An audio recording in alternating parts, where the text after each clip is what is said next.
Well, this is my newest engine. It's a Petter M 5 horsepower, built in 1929. The engine was tested on the 21st of February 1929 and dispatched from the factory on the 19th of April.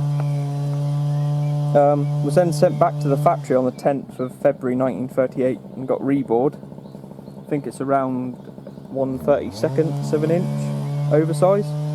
Was originally sent to Charles Lyell Ltd, Northern Bay, Exeter, as part of a Petter Light plant.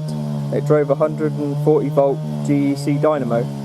I also have the Petter Light base to fit this engine. There's no dynamo, sadly. Completely original paint, even got the Petter transfer on the tank, as you'll see in a minute. It needs a little bit of work, but shouldn't be too bad.